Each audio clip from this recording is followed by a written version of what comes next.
Yes, good afternoon students. तो जैसे कि आपको पता है कि पिछले क्लास में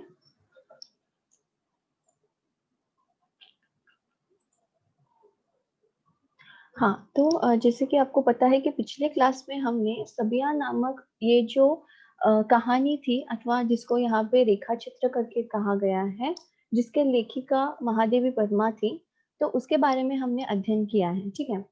तो जैसे कि आपको पता है हमने एक कहानी का अध्ययन किया है, एक निबंध का अध्ययन किया है, एक आत्मकथा का अध्ययन किया है, साथ ही साथ एक रेखा चित्र का भी हमने अध्ययन किया है। ठीक है। यानी यहाँ पे मैं कहानी यानी जो गांधी जी द्वारा जो लिखित आत्मकथा है ना, उसको मैं कहानी बोल रही हूँ। तो ये जो कहानी है अथवा आत्मकथा है, उसके बारे में हमने अध्ययन किया।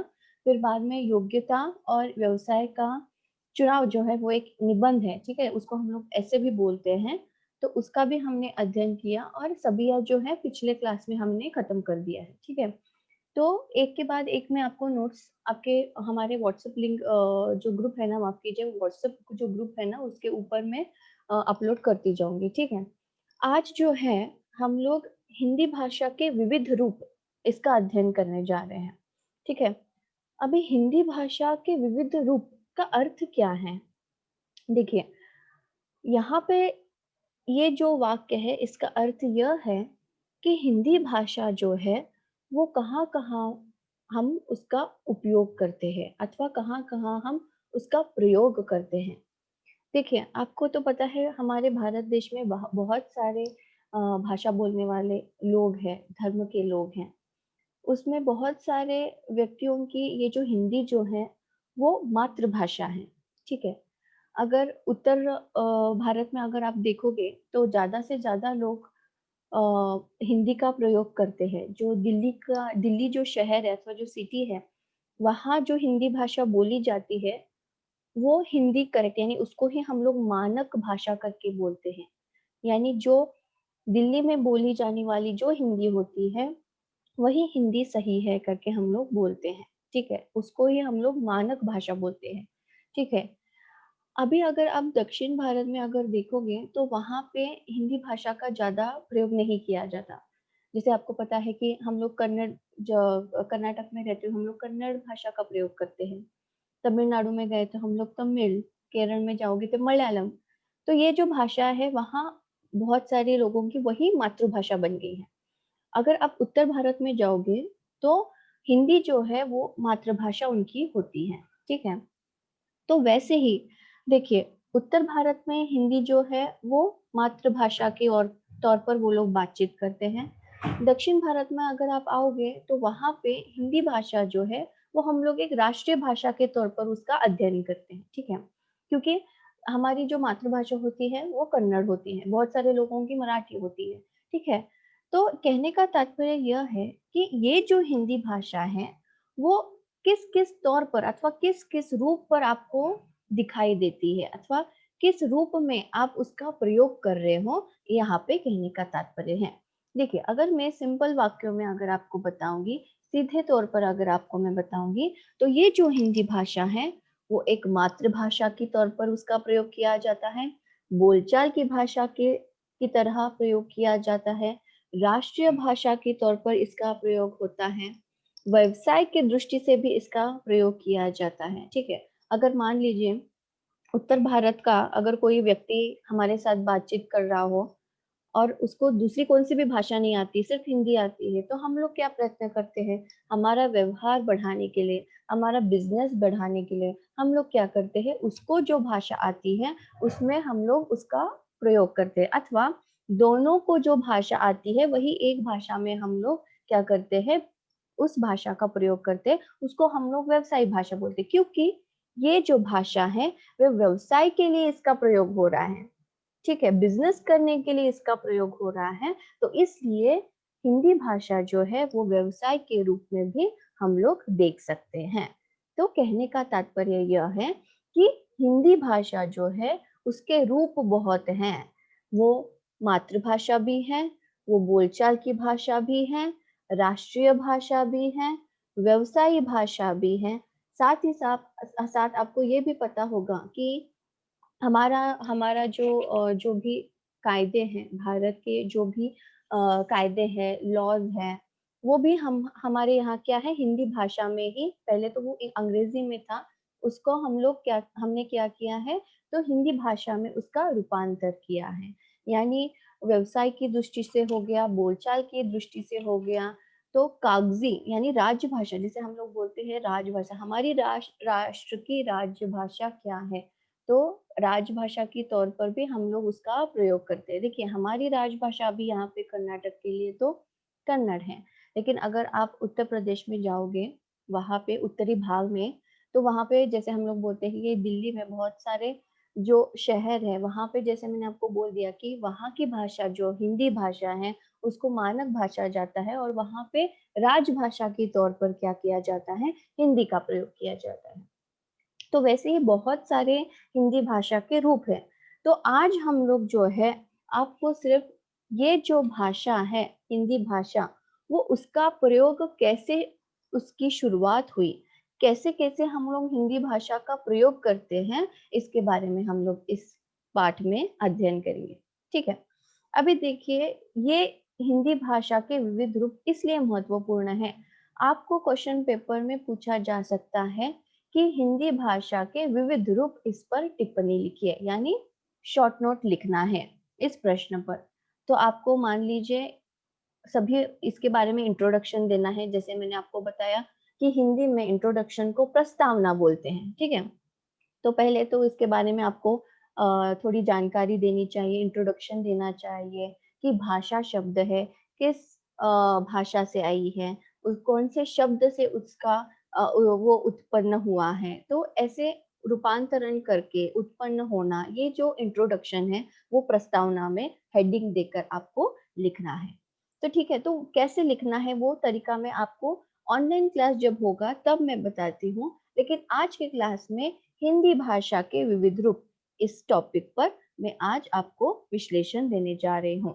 ठीक है, तो अगर आपके पास किताब है, तो आप पेज नंबर 77 पर 77 पर देख सकते हो कि यहाँ पे हेडिंग जो है हिंदी भाषा के विविध रूप, तो इसके बारे में आपको मैं जानकारी दूंगी। ठीक है, एक एक वाक्य में पढ़ती जाऊंगी और उसका विश्लेषण में देती जाऊंगी। ठीक है, तो सुनिए। संस्कृत की भाष धातु से भाषा शब्द की व्युत्पत्ति हुई है। ठीक है, यहाँ पे देखिए, आपको तो पता है कि हमारे भारत देश की जो भाषा थी पहले के ज़माने में, आदि काल में, तो वो संस्कृत थी।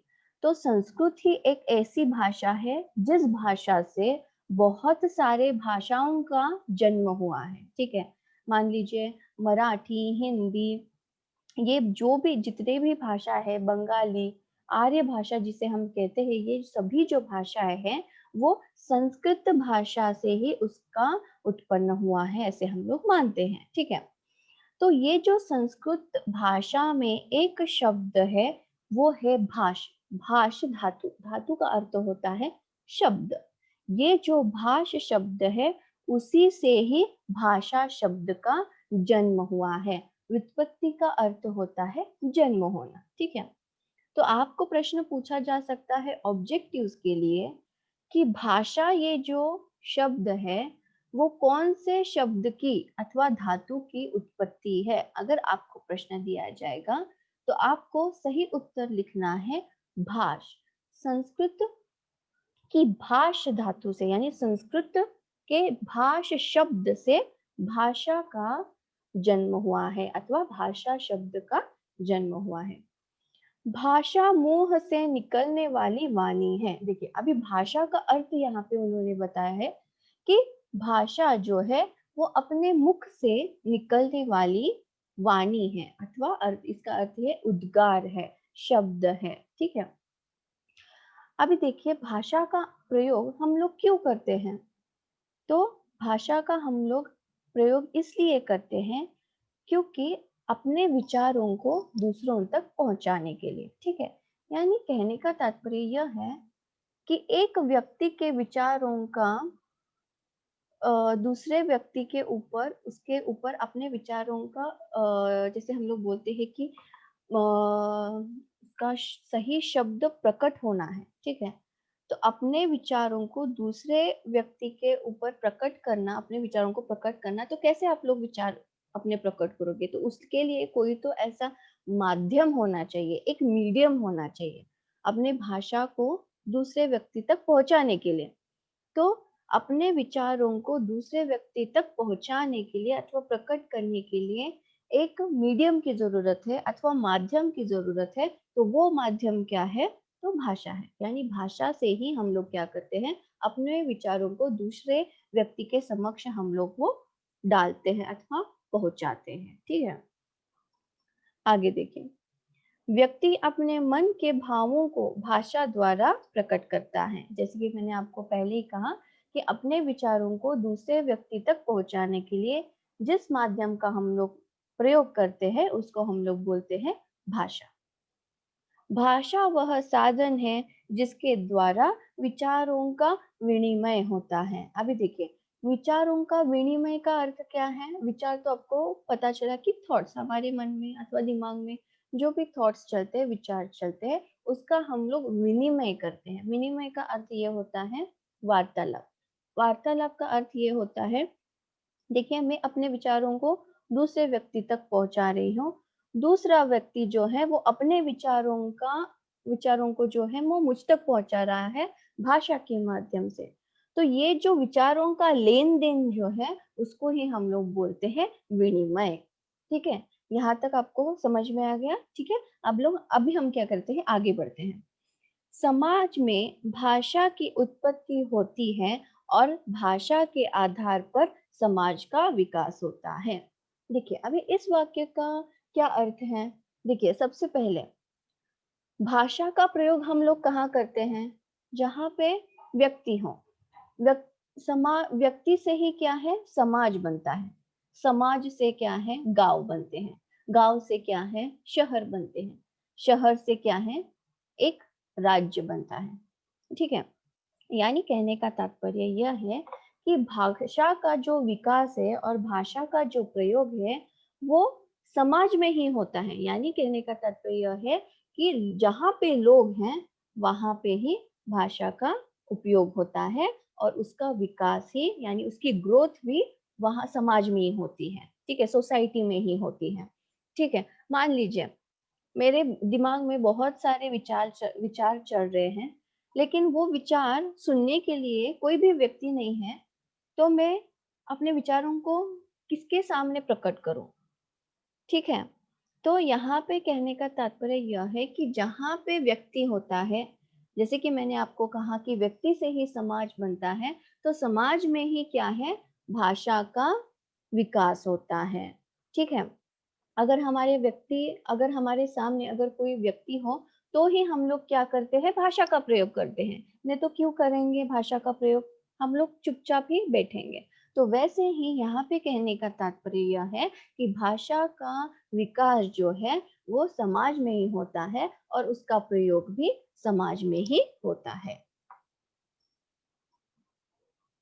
विविध सामाजिक संदर्भों के कारण भाषा के प्रयोग में भी विविधता आ जाती है। देखिए यहाँ पे कहने का तात्पर्य यह है कि एक आपको मैं प्रश्न पूछती हूँ कि जैसे कि मैंने आपको बताया कि हमारे विचारों को दूसरे आदमी के तक पहुंचाने के लिए अथवा हमारे विचारों को प्रकट करने के लिए हमने हमने भाषा का प्रयोग किया। ठीक है, लेकिन भाषा की उत्पत्ति हुई ही क्यों?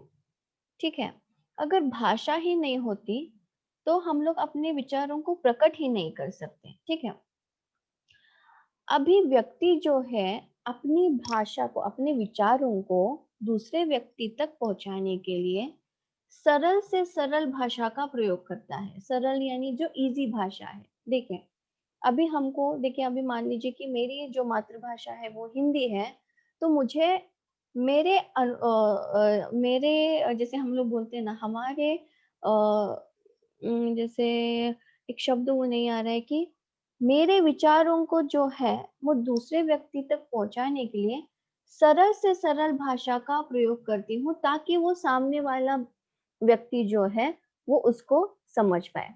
मान लीजिए अगर मैं मान लीजिए कि अगर मैं सरल से सरल हिंदी भाषा का प्रयोग न करते हुए अगर किताबी भाषा, मान लीजिए कि खड़ी बोली भी जो है वो हिंदी का ही एक प्रकार है अथवा एक भाग है। अगर मैं उस किताबी भाषा में अगर दूसरे व्यक्ति के साथ बात करूं तो उसको समझने में वो कठिनाई होगी। तो जैसे जैसे समाज का विकास होता है वैसे वैसे भाषा भी बदलती रहती है, कहने का तात्पर्य। अभी देखिए, दिल्ली में बोलने वाली जो हिंदी भाषा है वो बहुत अलग है, किताबी हिंदी भाषा जो है वो बहुत अलग है। अगर आप दक्षिण भारत में आ जाओगे, वहां पे दक्षिण भारत के लोगों की मातृभाषा जो है वो कन्नड़ होती है, तेलुगु होती है, मलयालम होती है। तो उनका बोलने का जो हिंदी का तरीका है अथवा हिंदी भाषा का प्रयोग करना है वो अलग होता है। यानी जैसे जैसे हम अलग अलग समाज में आते हैं तो वैसे वैसे भाषा का हमको अलग अलग रूप दिखाई देता है। तो यही यहाँ पे कहा गया है कि भाषा का जो विकास है वो हर एक समाज में विविधता आती है अथवा विविध रूप लेता है, यहाँ पे कहने का तात्पर्य यह है। हिंदी भाषा का प्रयोग क्षेत्र बहुत व्यापक हो चुका है और विविध कारणों, सामाजिक, ऐतिहासिक आदि से भारत में हिंदी भाषा के कई रूप देखने को मिलते हैं। देखिए, अभी देखिए, हिंदी जो है वो बहुत, आपको पता है कि भारत देश में हिंदी बोलने वाले लोगों की जो संख्या है वो बहुत ज्यादा है। इसकी वजह से ही हमारे भारत देश में जो है वो राष्ट्रभाषा के तौर पर हिंदी भाषा का चयन किया है अथवा उसको नियुक्त किया है। ठीक है, तो ये जो हिंदी भाषा है वो एक बोलचाल की भाषा भी है, साथ ही साथ वो एक राष्ट्रभाषा भी हो गई, और बहुत सारे लोगों की वो मातृभाषा होने की वजह से ये हमको यहाँ पे बताया गया है कि हमको हिंदी भाषा के अनेक अनेक रूप दिखाई देते हैं। जैसे बोलचाल की भाषा। अभी देखिए, बोलचाल की भाषा का अर्थ होता है जो हम लोग दिन ब दिन, यानी हमारे दैनंदिन जीवन में जिस भाषा का हम लोग प्रयोग करते हैं बोलने के लिए, सिर्फ बोलने के लिए, तो उस भाषा को हम लोग क्या बोलते हैं, बोलचाल के लिए। बोलचाल की भाषा यानी उसका प्रयोग हम लोग सिर्फ बोलचाल के लिए ही कर रहे हैं, अपने विचारों को व्यक्त करने के लिए ही कर रहे हैं। नेक्स्ट, रचनात्मक भाषा, साहित्यिक भाषा। अभी देखिए, हिंदी जो है वो एक रचनात्मक भाषा भी है। कैसे? रचना तैयार करने वाले अथवा मान लीजिए ये जो लेखक लोग होते हैं वो जिस भाषा का प्रयोग करते हैं रचना करने के लिए अथवा कविता लिखने के लिए अथवा मान लीजिए कुछ कहानी उपन्यास लिखने के लिए, तो इनका तरीका जो है भाषा का उपयोग करना वो अलग है। ठीक है, यानी रचनात्मक भाषा अलग है, बोलचाल की भाषा अलग है। ठीक है, यहाँ पे एक उदाहरण दिया गया है कि जिस तरह से नदी बहती चली जाती है उसी तरह भाषा का विकास होता चला जाता है। यानी आप कह सकते हो कि देखिए, अभी मान लीजिए एक शहर से मान लीजिए एक 100 मीटर तक ही एक नदी बहती है, लेकिन अ, उसका बहना हर एक जगह अलग अलग हो जाती है। पहले मान लीजिए एक 100 मीटर में वो 100 मीटर में वो बहती है, फिर बाद में वो 200 मीटर में बहेगी। यानी उसका जो बहना है वो निश्चित नहीं है।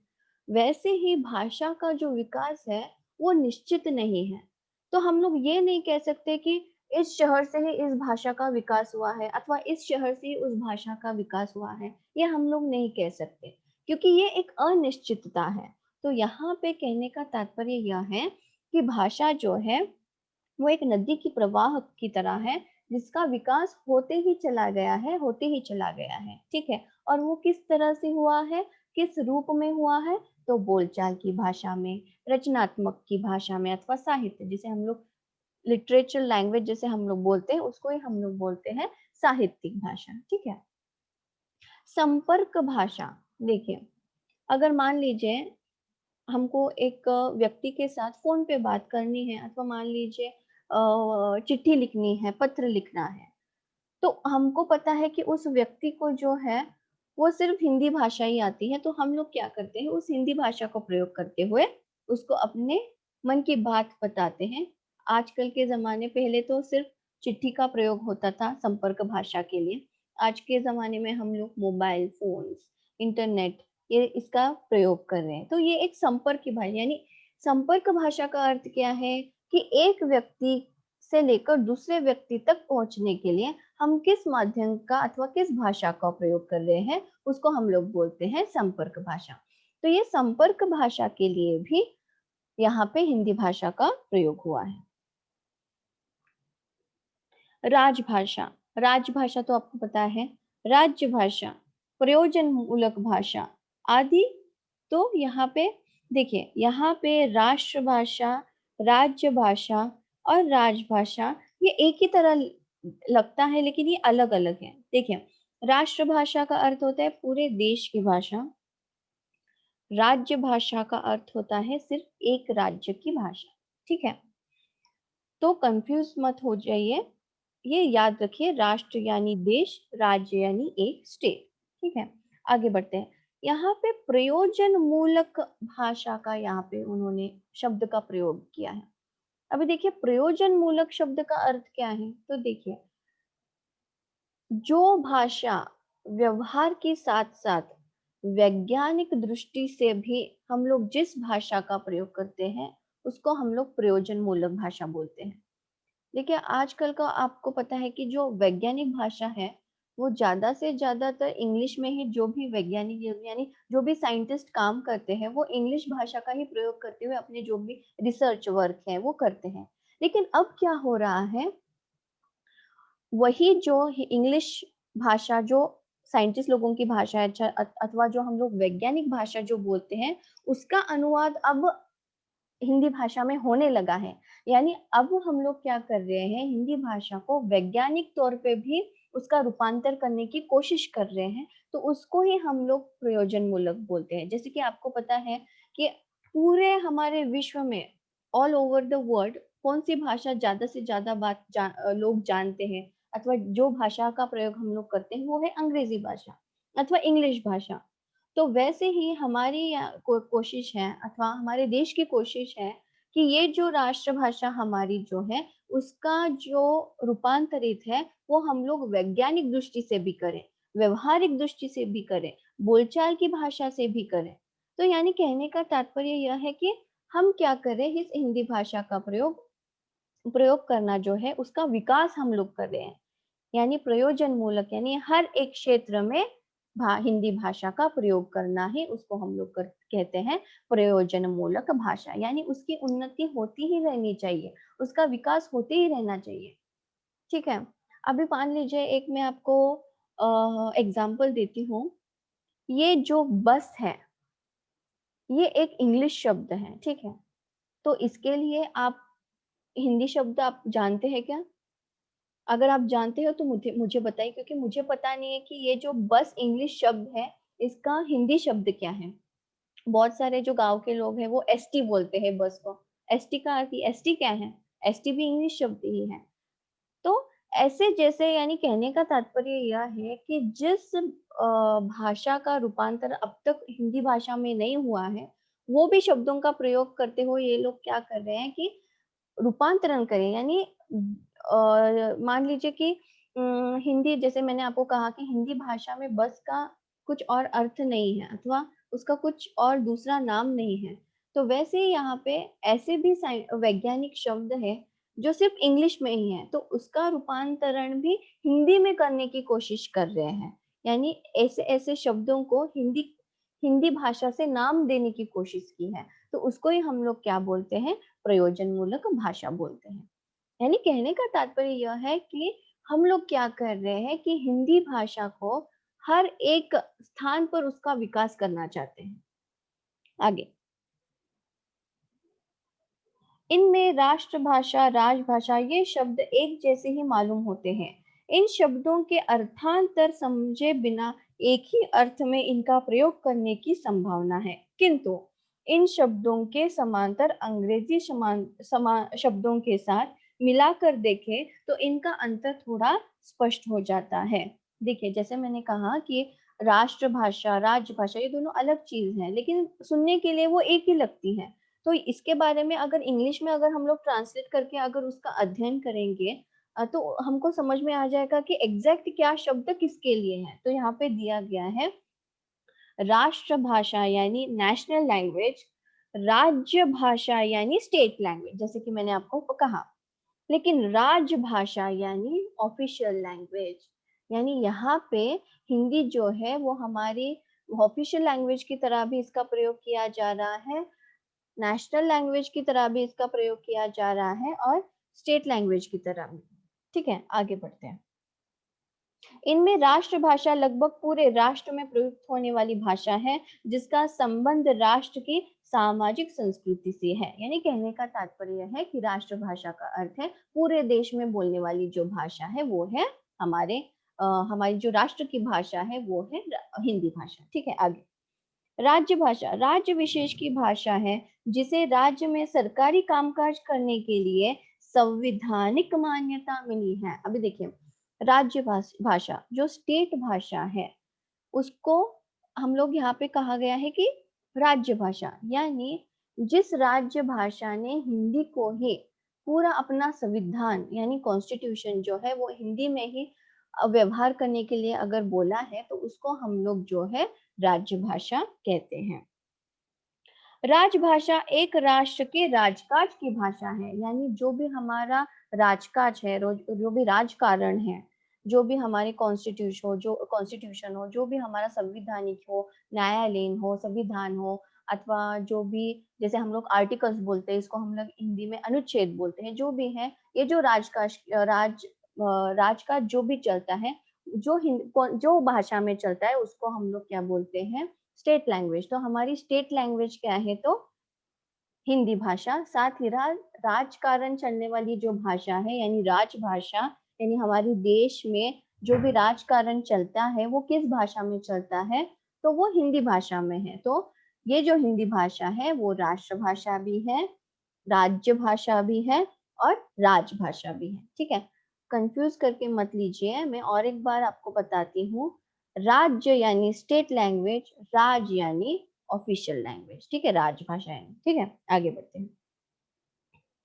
जो भारत के अधिकांश राज्यों में अपनी अपनी राज्य भाषा होती है। देखिए, भारत में जितने भी स्टेट्स हैं उसमें हर एक स्टेट की जो ऑफिशियल लैंग्वेज है वो अलग अलग है। मान लीजिए अभी कर्नाटक की जो हमारी राज्य भाषा है वो कन्नड़ है। ठीक है, तो तमिलनाडु में अगर जाएंगे आप लोग तो वहां पे राज्य भाषा जो है वो तमिल है। तो ऐसे यहाँ पे हर एक, यहाँ पे भारत देश के बारे में खास तौर पे कहा गया है कि हर एक स्टेट की राज्य भाषा जो है वो अलग अलग है। यहाँ पे कहने का तात्पर्य है। भारत में दिल्ली, मेरठ और उसके आसपास के प्रांतों में प्रचलित खड़ी बोली को बोलचाल की भाषा बोली जाती है। देखिए, जैसे कि मैंने आपको कहा कि दिल्ली में जो बात करने वाली जो हिंदी है उसको हम लोग मानक बोलते हैं, यानी वही भाषा हिंदी जो है वही सही है, क्योंकि वहां पे खड़ी बोली भी हिंदी ही है, लेकिन उसको हम लोग पुरानी हिंदी भी बोलते हैं, हिंदवी भी बोलते हैं। ठीक है, तो वहां पे जो भाषा बोली जाती है वो भाषा है हिंदी भाषा अथवा खड़ी बोली। इसको जो है वहां पे उस शहर में बोलचाल की भाषा के तौर पर लिया जाता है। बोलचाल यानी सिर्फ बात करने के लिए, सिर्फ अपने विचारों को प्रकट करने के लिए उस भाषा का प्रयोग किया जाता है। खड़ी बोली को, जो मैंने आपको कहा कि पुरानी हिंदी भी बोला जाता है। प्रादेशिक भाषा, संपर्क भाषा, राष्ट्रभाषा, राजभाषा, प्रयोजन मूलक भाषा आदि खड़ी बोली के विकास के विविध आयाम हैं। यानी यहाँ पे कहने का तात्पर्य यह है, जो यहाँ पे हिंदी भाषा जो है वो खड़ी बोली का है एक विकासपूर्ण भाषा है। यानी जैसे कि मैंने आपको कहा कि संस्कृत भाषा जो है उसके उस भाषा से ही ये खड़ी बोली, पुरानी हिंदी, हिंदवी अथवा पाली, बहुत सारे जो भाषाएं, मगधी भी बोला जाता है, ये सब कुछ जो भाषाएं है वो संस्कृत से ही बनी है। खड़ी बोली भी संस्कृत से बनी गई है। लेकिन जो आज की भाषा जो है, जो एक विकासपूर्ण यानी जो पक्की भाषा जो हिंदी भाषा है वो आज की भाषा है। यानी कहने का तात्पर्य यह है कि खड़ी बोली का विकास ही हिंदी है। यानी उसमें ग्रोथ होने की वजह से उसको अभी हिंदी नाम दिया गया है। पहले उसको खड़ी बोली अथवा यानी इसी हिंदी भाषा को पहले खड़ी बोली अथवा पुरानी हिंदी बोली जाती थी अथवा नाम दिया गया था। लेकिन अब की जो भाषा है, जो हम लोग जिस भाषा का प्रयोग करते हैं, वो उसको हम लोग हिंदी कहा गया है। जो हम लोग किताबी भाषा का अब जो प्रयोग करते हैं अथवा जिस भाषा का हम लोग प्रयोग करते हैं, उसको हम लोग बोलते हैं हिंदी भाषा। ठीक है? तो आज की क्लास में बस इतना ही। आशा करती हूँ कि आपको ये जो इंट्रोडक्शन पार्ट है अथवा जिसे हम लोग प्रस्तावना बोलते हैं, वो समझ में आ गई हो। अगर समझ में नहीं आया तो ग्रुप में डाल दीजिए। आपके जो भी क्वेश्चन है अथवा जो भी समस्याएं हैं, वो हम लोग क्या करेंगे, ऑनलाइन डिस्कशन में हम लोग वो सॉल्व करेंगे। ठीक है? तो आज के क्लास में बस इतना ही। धन्यवाद।